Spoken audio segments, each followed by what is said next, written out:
Duke and Wisconsin square off in the NCAA men's basketball championship game tomorrow night, but the NCAA raised eyebrows this week when it said it is not responsible for the education of student athletes.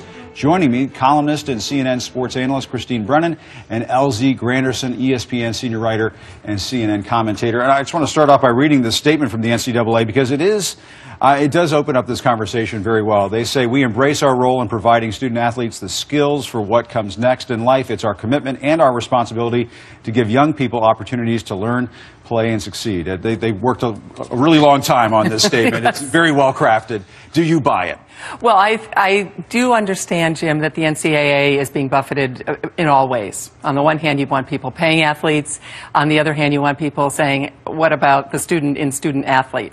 And I understand both of those conversations. To me, this is a crossroads, unlike any we have seen, not only in athletics, but in colleges, in terms of what do we want? What do we want this to look like moving forward?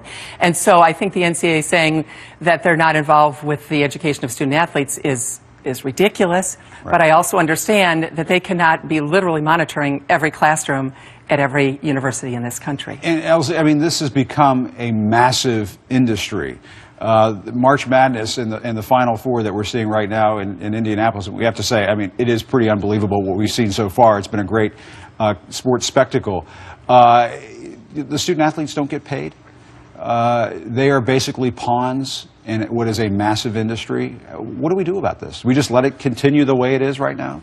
Well, I think it's immoral to let it continue on the way that it is right now, especially when you're talking about the very two top sports that are the biggest money generators, being football and basketball. But the fact of the matter is, when you look at the complications with Title IX, and how do you handle that conversation? When you look at some of the smaller tier schools who aren't generating as much money as the larger schools, how do you handle that conversation? So I'm not saying that the NCAA should get a pass, but it is way more complicated than just handing out checks as well. And so I think Congress actually needs to get involved a lot more than what's happening right now, because there's some antitrust issues that needs to be vetted, and I don't think that allowing the NCAA to do all the self-policing is the best way to get a solution here.